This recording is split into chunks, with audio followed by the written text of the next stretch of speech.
How many times have we purchased napkins to use in our junk journals, and all we do is cover a page?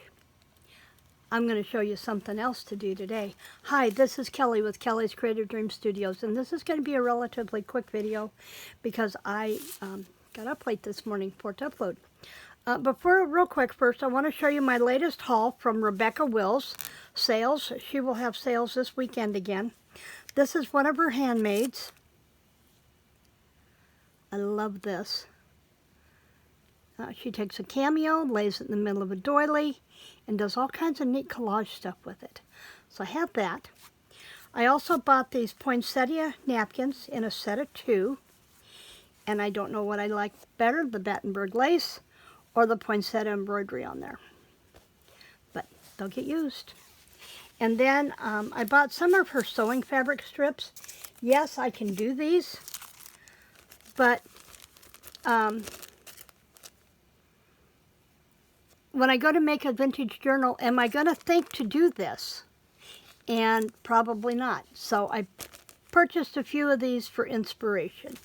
And then she and I both been working on Paris stuff, and this is her digital Paris tag, so I will add that to my Paris kit. Okay, now to today's. I was given this a little bit of chance to heat up.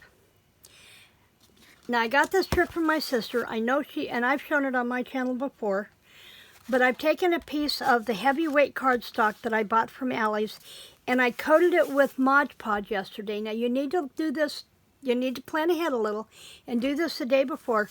Coat this with Mod Podge, okay? Then we're going to take one of our napkins, and I'm going to do this dark one so I think it'll show up better. And yeah, we've all seen the napkin tricks, different ways to take it apart, different ways to glue it down, and then we glue it to a page. But I'm going to go ahead and take this one apart.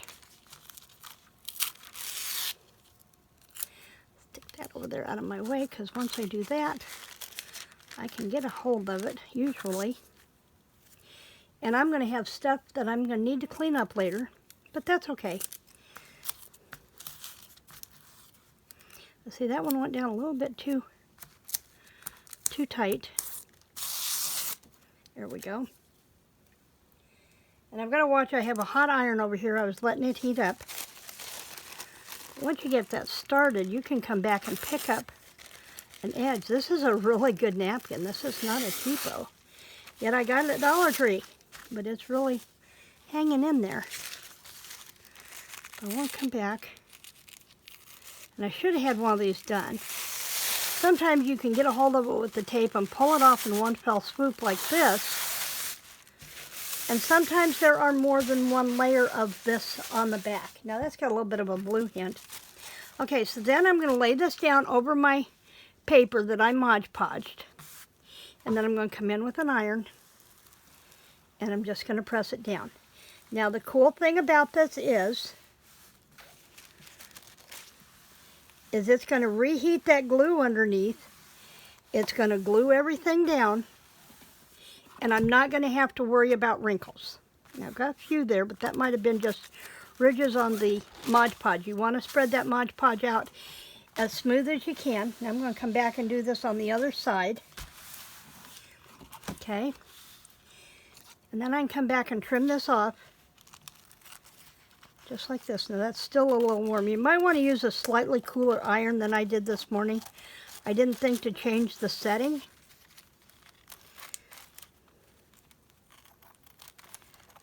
Now you are going to need to let this cool for just a couple of minutes. But unlike the glue,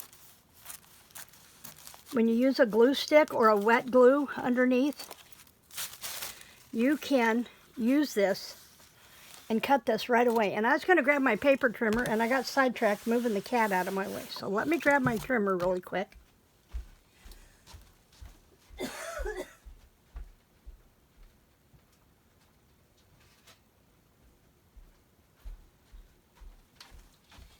Okay, now I am going to let this one cool. Now there's a little bit of a wrinkle in there. And you're not going to get rid of all your wrinkles, but they don't show up quite as bad. Now I'm going to go ahead and do another one. Let's do the stars. I think I like the stars. And I'm going to see if I can rip this apart really quick. Well, I'm letting that sheet cool, because you do need to let it cool. It's not really drying as if you just done wet glue. It just needs to cool. Is all you need.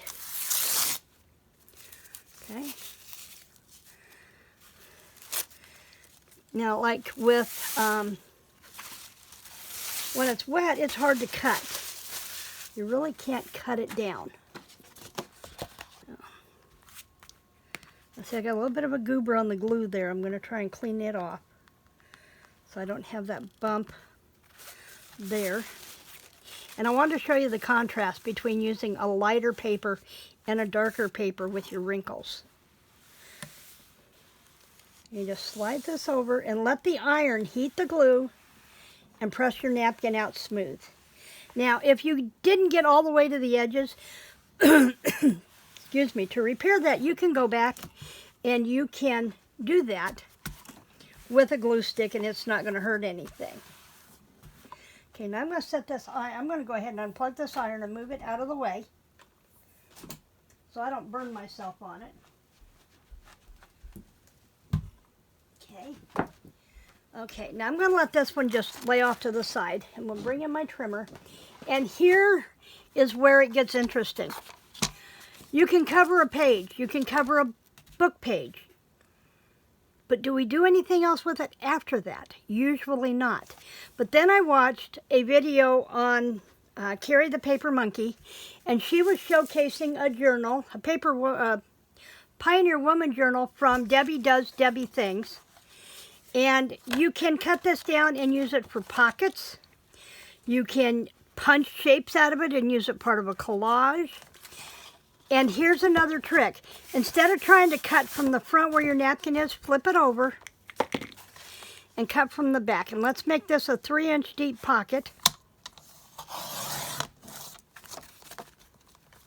And we're going to do it by 7. I think that'll fit inside the page. I can always trim it down later. Okay, but then we can lay this. We can cut our notch.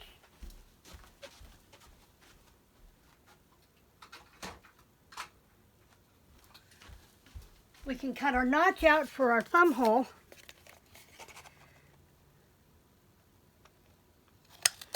And it's like having patterned cardstock. Isn't that cool? I would have never thought to cut this down and use it for pockets. Cut a piece and use it for a corner tuck. Let's do one 4x4. Cut this down. Cut this down.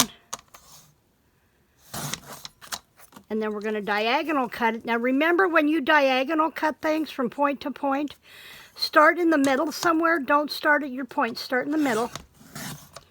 Go forward and then come back.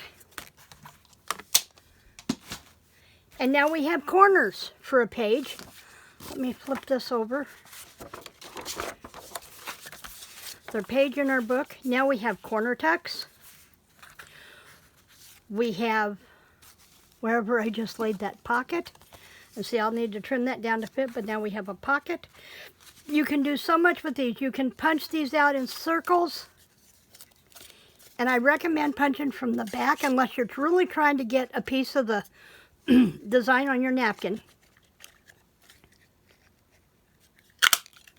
And now you have a charm or a base for a cluster, part of a cluster, whatever you want to do. All from using your napkins for other things besides just covering your book page.